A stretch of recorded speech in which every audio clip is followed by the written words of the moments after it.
Arman Tsarukyan had words for Justin Gaethje today. Arman does not think Gaethje deserves to fight for the title next without fighting him first. Following Gaethje's unanimous decision victory over Rafael Fiziev last weekend, he posted this on X. He wrote, "I won 3 out of my last 4, only losing in an exhibition fight. I have to fight for the belt. At Dana White, I am ready." Arman reposted that. He wrote, "You barely got past number 11 on short notice. And before that, you got sent to the Shadow Realm. If you really want to be the #1 contender and fight for the belt, you have to go through me first." Fight announcements. The UFC has officially announced several high-profile matchups for UFC Des Moines, set to take place on May 3rd. Reiner De Ridder will face Bo Nickel. De Ridder is currently riding a 3-fight winning streak, most recently securing a first-round submission victory over Kevin Holland at UFC 311. Meanwhile, Bo Nickel remains undefeated with a 7-0 record, coming off a unanimous decision win against Paul Craig at UFC 309. Additionally, longtime UFC veteran Jeremy Stephens will make his return to the octagon, taking on Mason Jones. Stephens last competed in the UFC in 2021, where he suffered a first-round submission loss to Mateusz Gamrot. Although he has won just 1 out of his last 9 professional MMA fights, he recently secured a victory over Eddie Alvarez in a bare-knuckle boxing match. UFC Des Moines will be headlined by Davison Figueiredo and Corey Sandhagen. Other notable bouts on the card include Mario Bautista vs. Chito Vera and Miesha Tate vs. Yana Santos. What are your thoughts on this event? Share your predictions in the comments. Belal Muhammad says he won't shoot a single takedown on Jack Della Maddalena. The two are set to fight at UFC 315 on May 10th, where Belal will defend his welterweight title for the first time. Speaking to the coach and the casual, Belal said, "I'm going to go in there, outbox Jack. I'm not going to shoot one takedown, and I'm going to show him the meaning of Canelo hands. I'm going to show the UFC fighters and the fans that I'm the best boxer in the UFC, the best boxer in the welterweight division. Trust me, you guys want to tune in. Don't miss it." Dominic Reyes has expressed feeling disrespected by newer UFC fighters. He says he receives respect from veterans like Islam Makhachev and Justin Gaethje, who treat him like a friend. However, he says that he feels that newer fighters don't treat him the same way.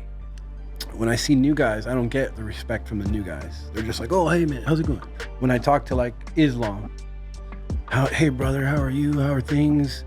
You know, really asking about me and how I'm doing in my life, you know, like a friend, like a normal person, right?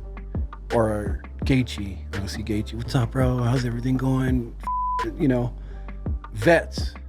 When I see newer guys, they're just like, "Oh, hey," or just like ignore me completely, or act like they're too cool to even talk to me, right? It's really weird. But the vets, it's all like respect, mutual respect. Nobody's too cool for each other kind of thing. We know what it takes to be where we are and to still keep going. Islam Makhachev tests a new technique during training. He left a comment on the video saying the suffocate with a laughing crying emoji.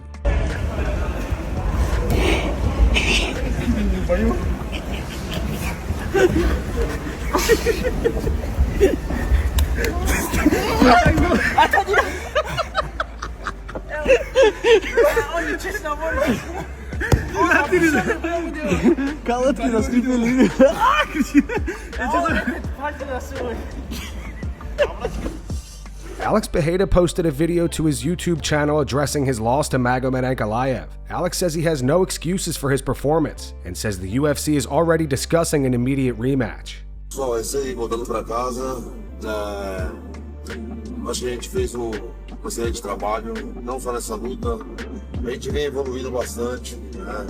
Um time um aprendendo com o outro. Então, estou muito feliz. Claro que não é o resultado que eu esperava. Estava muito confiante para essa luta. Estava bem para a luta, treinei bastante. É óbvio que acontecem algumas coisas, mas eu não quero dar desculpa, né?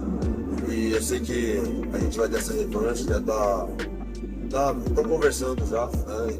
O que eu fiz, né? E a forma que foi a luta, muitas pessoas contestaram ali e ficaram na dúvida. Eu ainda não assisti a luta.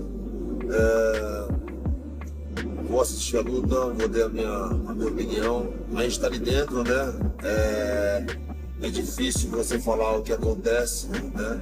Mas eu vou olhar ali de fora, assistindo a luta e vou ter a minha opinião. Jamal Hill previews his upcoming fight against Khalil Rountree at UFC Kansas City next month. While acknowledging Rountree's skill set, Hill expresses confidence in his own abilities, stating that he does not believe Rountree is fully prepared for the challenges he will bring to the fight. On the On Paper podcast with Anthony Smith, Jamal said, "What I like about the matchup is that he's a popular name right now, so a lot of people are big on him. He put on some exciting fights, and he's an exciting fighter. He comes to bang, and I just think that my skill set and what I do very, very well are things he's not ready for. The things that I do well, I don't think he does them as well as I do. I think my game is really, really, really wide open in this fight. He's explosive, he hits hard, he comes forward, and he believes in his abilities to finish. I believe those are all things that I'll be able to turn against him." Kamaru Usman and Henry Cejudo believe that after Justin Gaethje's victory over Rafael Fiziev, he should have taken the opportunity to call for a title shot against Islam Makhachev. Nevertheless, they still see a strong possibility that Gaethje will receive the next title shot regardless. He's got like this hockey, dirty boxing uppercut where he controls your neck and boom, I know. he throws that. I felt that. Dude, but I will say this, I'm kind of pissed at Justin Gaethje. He should have got on that mic and said, "Give me my damn title shot, Dana." I still do believe that Dana White will give him that opportunity. What's going to happen with Ilia Topuria, they're probably going to give him Dustin Poirier. But when I see this fight against Islam Makhachev, I think more likely they're really going to try to take to the ground right away. Nobody wants to get uppercut by Justin Gaethje, get kicked. I agree with you, Henry. You got to sell yourself, but he's just so damn honest, which is why I love that freaking dude. I do believe he potentially will get that shot. That's gonna be a tough camp. I just know it right now. For me personally, potentially train with him.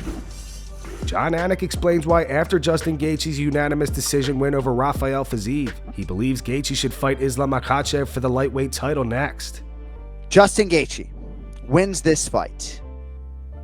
Incredible win. It is crazy to think that his legacy could grow, not exponentially, but as much as I think this win will do for him. I think he should fight Islam Makhachev, and I say that with respect to Charles Oliveira and Ilia Topuria. Kenny, I'll start with you on this. I feel like Justin Gaethje is a fresh matchup for Islam Makhachev. He's a tried and true lightweight, right? Two of Islam Makhachev's defenses have already come against a featherweight. Certainly, if Islam Makhachev had any say, it would be Justin Gaethje. I don't know what the pay-per-view meter would say about Topuria, Oliveira, and Gaethje, who would be the biggest number, Kenny. But what would you do at 55 if this was the Florian Fighting Championships? Right. So I would say I would give Topuria that shot just based on what he's done at 145, him coming up to 155. It's rare that we kind of get those super fight type deals. He's been more consistent than Gaethje, but I think you have Gaethje fight the winner of that. Manel Kape has responded to accusations of intentionally eye-poking Islam Makhachev during their fight, which Kape won via TKO in the third round. Following the bout, Makhachev shared a photo of his bloodshot eye, leading many to claim that Kape's victory was solely due to the eye pokes. However, Kape disagrees, asserting that he was already dominating the fight before the incident occurred. In an interview with MMAfighting.com, Kape said he posted this photo. "People will always talk. If you see my fight against Bruno Silva, the last kick was not a low kick.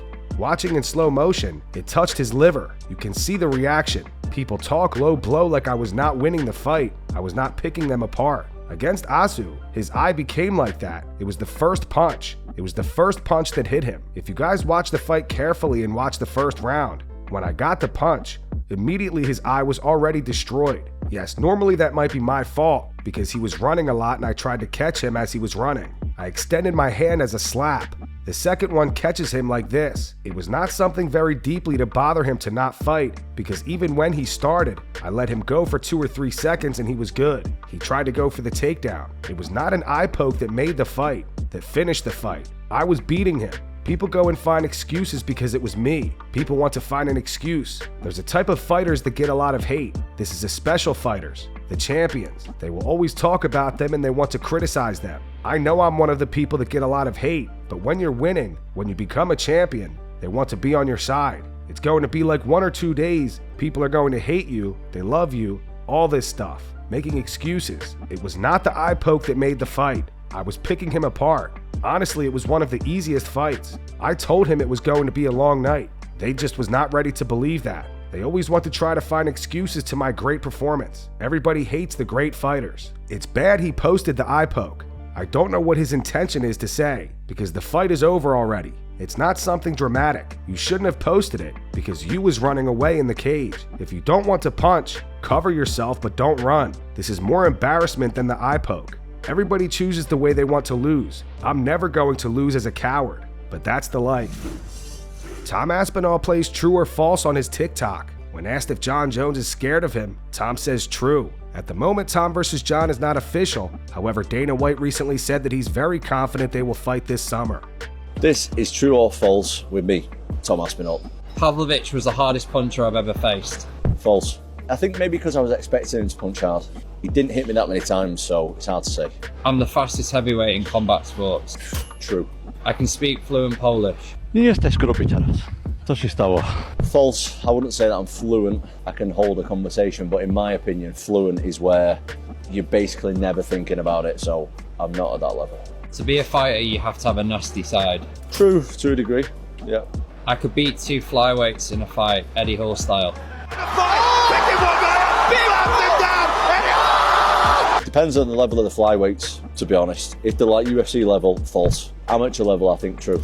I will get a face tattoo. False. Dana White is the UFC's biggest star. True. I don't give a f***. I can eat whatever I want because I'm a heavyweight. False, so false. Speed is more important than power. True, true. And finally, Jon Jones is scared to fight me. True. We'll say true. Magomed Ankalaev called Ariel Helwani a clown today. Ankalaev reacted to this video Ariel posted on X prior to UFC 313, predicting Alex Pereira to win by TKO. Alex Pereira, Shama. Anyway, this is a big test for him, and there's a lot at stake for multiple reasons. Number one, he's defending his UFC light heavyweight title. He's doing so against the guy who a lot of people consider to be his kryptonite, his boogeyman, Magomed Ankalaev, who only has one loss in the UFC, who's a very tough fighter, a somewhat, unheralded, unknown fighter, but he's got the style that a lot of people think will give Alex Pereira fits. They think he's going to make the fight dirty. He's going to take Pereira down. And so when this fight first, came out, when it was first made official, he opened up as a favorite, but that line is going down, and I tend to believe that a lot of people are kind of overlooking Pereira. I think Pereira wins this fight, and I wouldn't even be surprised if he knocks out Ankalaev. If Ankalaev is too focused on the takedown, he's going to get caught, and if he stands and trades with Pereira, he's going to get caught. So I think that you should proceed with caution if you think that Ankalaev is just going to go in there and out-grapple and frustrate Alex Pereira. I say there's a lot at stake here because it feels like if Pereira gets by Ankalaev, there's some big fights waiting in the wings. MMA Joey reposted that video. He wrote, Ariel really embarrassed himself here. Anyone who watches the sport with an unbiased eye knew Ankalaev could beat Pereira without grappling. Ankalaev responded with a clown emoji. Coincidentally, Ali Abdelaziz also took aim at Ariel Helwani today on social media. Ali reposted this. It says it's funny how Ariel Helwani only interviews losers now. He cannot interview Islam Makhachev, Belal Muhammad, Magomed Ankalaev, Justin Gaethje, and other pound-for-pound greats because these warriors have no respect for him. He got kicked out of ESPN, UFC, and now he will get kicked out of boxing too. What a joke this guy is. And also, you can keep your fake apologies. We all know it's not sincere. And that's going to wrap it up for the news. Thanks for watching. For daily MMA news and content, subscribe to Full Mount MMA and click the bell icon to be notified when we post videos. Here are the 3 top comments from last video. The first one's in reference to Brendan Schaub insinuating that ESPN caused the streaming issues on purpose during UFC 313 as a negotiation tactic. It's from FreePZ1. It says Brendan Schaub somehow has worse conspiracy takes than Eddie Bravo. The second one's from InnerVision97. It says hearing Jamal drop his ego is refreshing. And the final one's from Silent7113. It says who the f takes anything Brenda Schwab says seriously? The guy cosplays being a relevant podcaster for a living. Those were the 3 top comments from last video. If you want to be featured in the next one, all you have to do is comment down below. And if you missed yesterday's news, click the video on screen right now to get caught up.